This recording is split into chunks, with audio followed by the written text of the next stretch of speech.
Weariness of body, fatigue of spirit, a heart too spent to continue opening up in empathy for all of the pains of the world. Sometimes I just can't keep going through the demands of my ordinary life, much less the endless series of crises that rock our world and press in on my awareness. Sometimes Earth's lamentation is just too much. I have to stop and rest. If I don't do it of my own volition, my body will force me to stop and rest. Often one of the most restorative places for me to rest and replenish my soul is among great trees.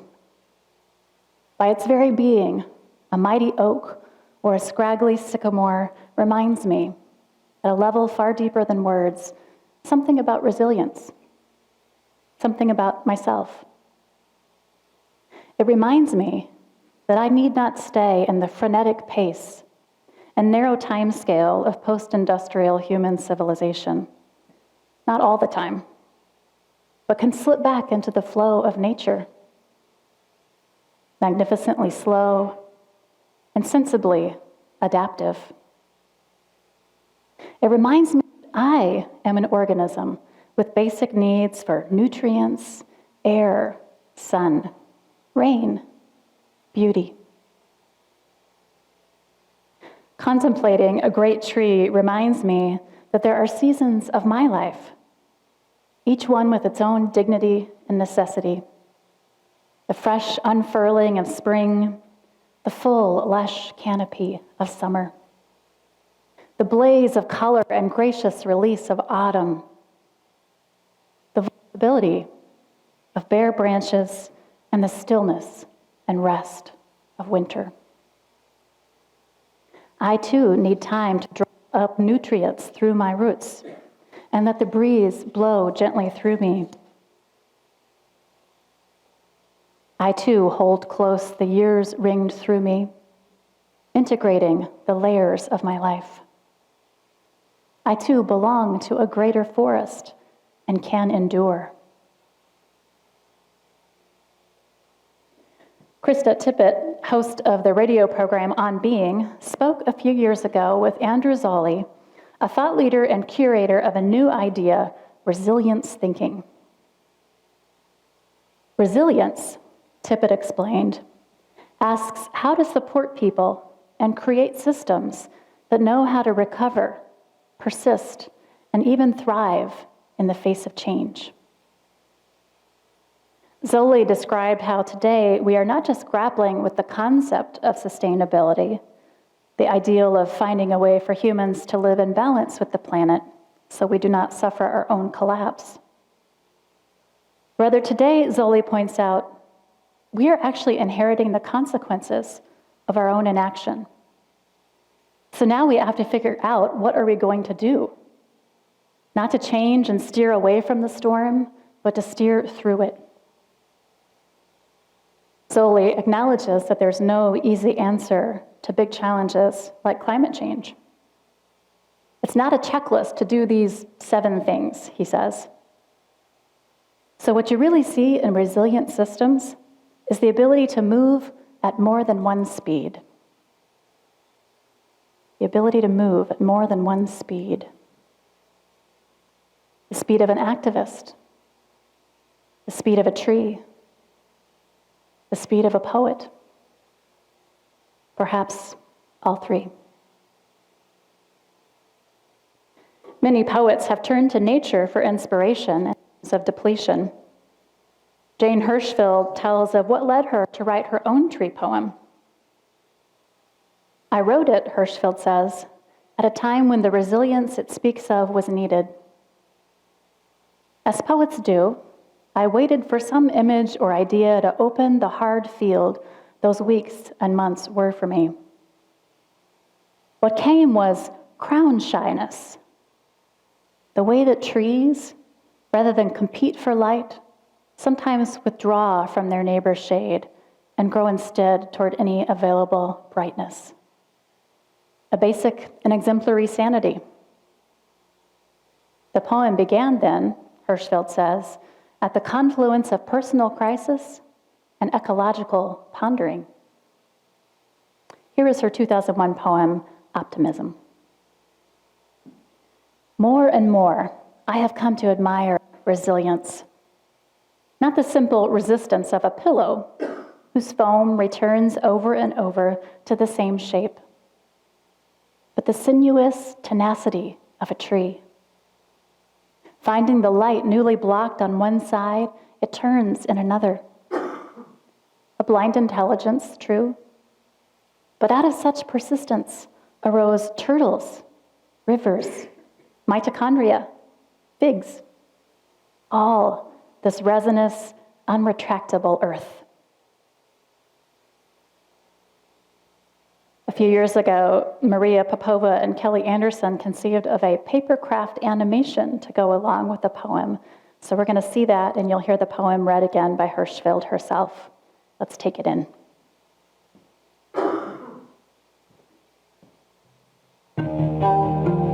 Go back one slide, James, to the video.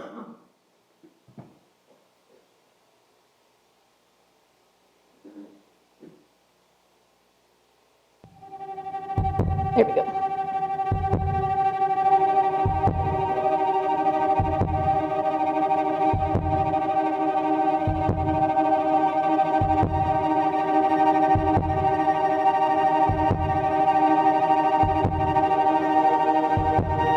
Optimism. More and more I have come to admire resilience, not the simple resistance of a pillow whose foam returns over and over to the same shape, but the sinuous tenacity of a tree. Finding the light newly blocked on one side, it turns in another. A blind intelligence, true, but out of such persistence arose turtles, rivers, mitochondria, figs, all this resinous, unretractable earth.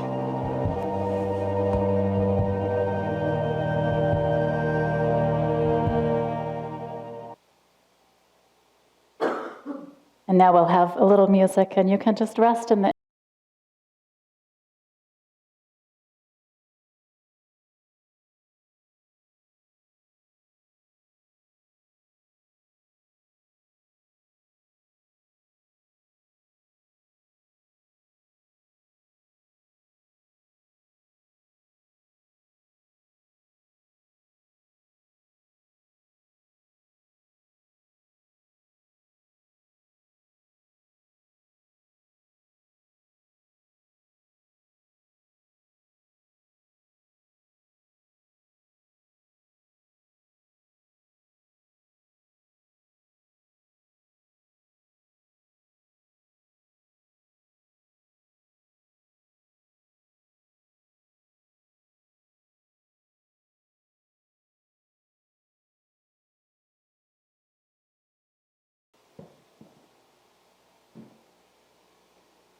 Over the last few years, I have found myself living in two tracks.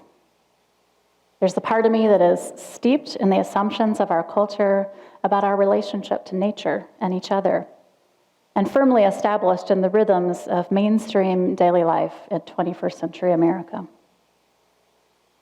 Then there's the part of me that understands from the science and from the stream of climate change stories and from my own gut that the climate crisis is an existential threat, not only to other species, but to our own. This part of me that understands that we are in great peril with species vanishing daily and the future of humanity hinging on whether we make a great turning to a new way of life pronto. It's hard to keep these two tracks going at the same time, to live with a divided and contradictory awareness. So I tend to alternate back and forth, sometimes able to take in the enormity of what we face, other times just getting through the day. In their book, Active Hope, Joanna Macy and Chris Johnstone name this split mind that comes from living in a double reality. The business as usual story that doesn't recognize the crisis, and the painful awareness of what is unfolding all around us. Macy and Johnstone point out that our pain for the world can become a source of strength. It's a paradox that I find to be true of my own experience. Our pain for the world can become a source of strength. But here's the catch. To tap into the resilience within ourselves, we must first allow ourselves to fully experience our distress for the world. The only way out is through. And the way we frame our pain for the world may make a difference in our willingness to go through it. What does the suffering signify? We feel distress when other beings suffer, Macy and Johnstone write, because at a deep level, we are not separate from them. The isolation that splits us from the living body of our world is an illusion. The pain breaks through to tell us who we really are. And yet I'm still wondering, how does our response function? What good does it do to get overwhelmed? Outrage, alarm, grief, guilt, dread, and despair is the normal, healthy response to a world in trauma, Macy and Johnstone observe. The ability to suffer with our world is essential to our survival.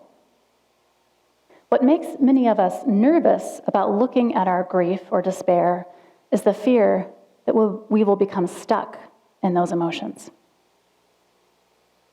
But what actually happens?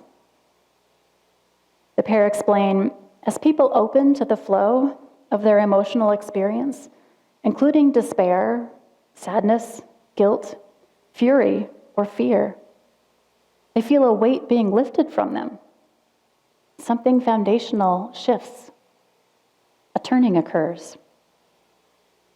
When people are able to tell the truth about what they know, see, and feel is happening to their world, there's an increased determination to act and a renewed appetite for life. A renewed appetite for life. Paradoxically, embracing all the difficult feelings we experience can open the way to greater resilience and effectiveness. Our pain for the world arises out of our interexistence with all life, Macy and Johnstone say. When we hear the sounds of the earth crying within us, we're unblocking not just feedback, but also channels of felt connectedness that join us with our world. These channels act like a root system, opening us to a source of strength and resilience as old and enduring as life itself. And this doesn't mean that it's easy to welcome such strong emotions. Whether we are facing the climate crisis, persistent poverty and oppression, or serious illness in our life or that of someone who depends on us, anytime our survival is at stake, we are at risk of sinking into depression and a sense of paralysis. And we can cope, but the only way out is through. Whatever you may be struggling with in your life, whether it is unique to you or an existential threat we all face, like the climate crisis, I invite you to try a guided meditation. This is a survival meditation by Nathan C. Walker. You may want to check your posture, get comfortable in your chair, rest your hands gently on your lap, close your eyes. And I invite you to take a few deep breaths before we begin. I will start and end this guided meditation with the sound of the bell.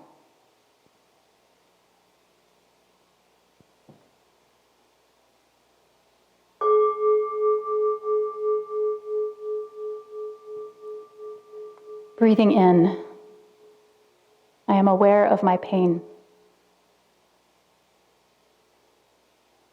Breathing out, I am aware that I am not my pain. Breathing in, I am aware of my past. Breathing out, I am aware that I am not my past. Breathing in, I am aware of my anger. Breathing out, I am aware that I am not my anger. Breathing in, I am aware of my despair. Breathing out, I am aware that I am not my despair. Breathing in, I am aware of peace. Breathing out, I am aware that I am worthy of peace.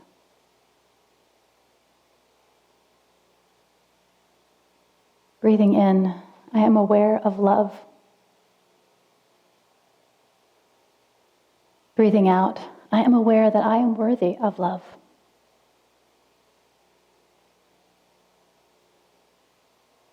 Breathing in, I am aware of joy. Breathing out, I am aware that I am an agent of joy.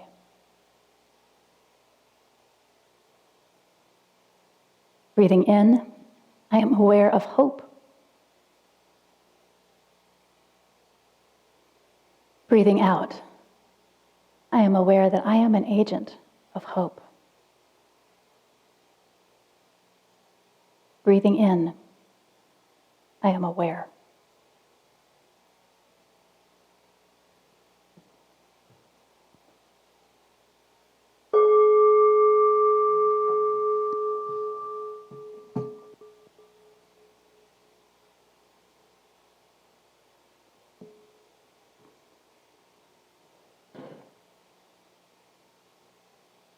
Breath practices, meditation, prayer, practices like this can help us to experience and move through the strong feelings that our survival instincts may rightly kick up.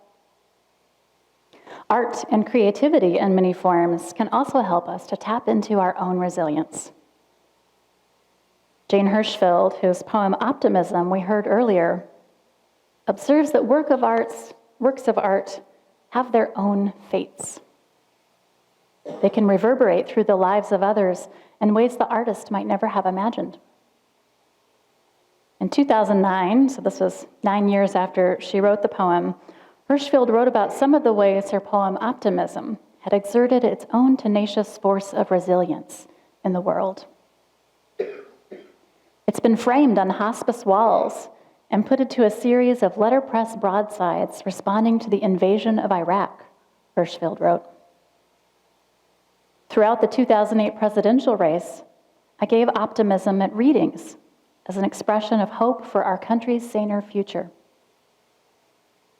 Most recently, a young writer from Zimbabwe, Patina Gaba, used it as the epigraph for her first book. When I emailed to ask how that happened, she answered that someone had sent her a copy, and she thought the words embodied perfectly the spirit of the Zimbabwean people. Hirschfeld goes on, Marianne Moore once said, "Poetry watches life with affection." In this spirit, poetry itself is an instrument of resilience, reflecting life's continuing embrace of its own implausible, risky existence. Both poetry and life take whatever challenge comes, painful or joyous, as a lattice for invention, a chance to increase possibility, variety, beauty, warmth, endurance. Each holds a limitless capacity to surprise and go on. The implication, I think, is that encountering art and creating art are practices that can help us not only to survive, but to thrive through great challenges. I quite agree. And for me, this spirit of creativity, resilience, and tenacious life is most easily, most regularly accessed by getting out in nature to reconnect with the greater whole of which I am a part. Walking by a burbling stream in the woods, listening to the songbirds, seeing the cloud formations shift overhead, I come home to myself, and bit by bit am restored. This is true for many change makers too. I don't know if y'all recognize the name Grace Ann Cagle, also known as Luna the tree sitter. She's an environmental activist and a native of Fort Worth, and she was among activists who told writer Wynne Stevenson that a sense of connectedness with the land grounds and buoys their work. When Stevenson asked Luna what sustains her in her struggle, she said, "It takes a spiritual fountain, a calling. If it weren't for the connection I feel to the earth, I would quit." I want to share with you a beautiful piece of art that ties together poetry and nature, the body of the human self, in touch with the body of the earth. It is an enactment of Wendell poem, The Peace of Wild Things. This reading, dance, and film is by Kristen Vincel.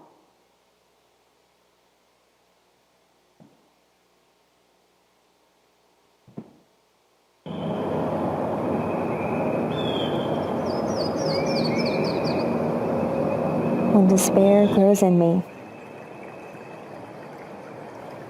and I wake in the middle of the night at the least sound, in fear of what my life and my children's lives may be, I go and lie down where the wood drake rests in his beauty on the water, and the great heron feeds.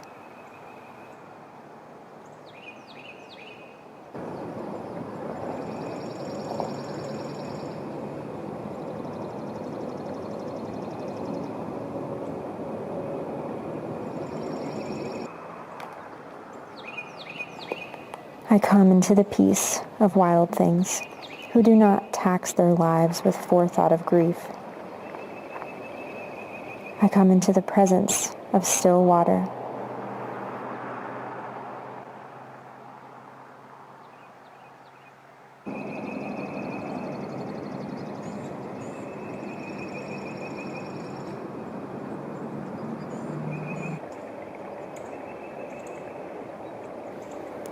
And I feel above me the day-blind stars waiting for their light.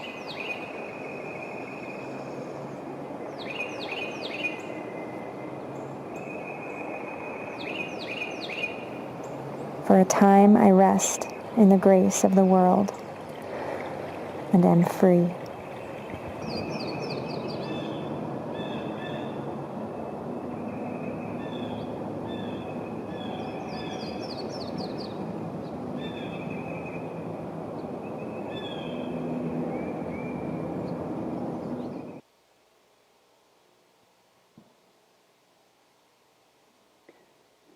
May the pain of the world be a gateway to our resilience and renewed appetite for life. May the grace of our blue boat home carry us through despair to peace, love, joy, and adaptive action. Blessed be. Amen.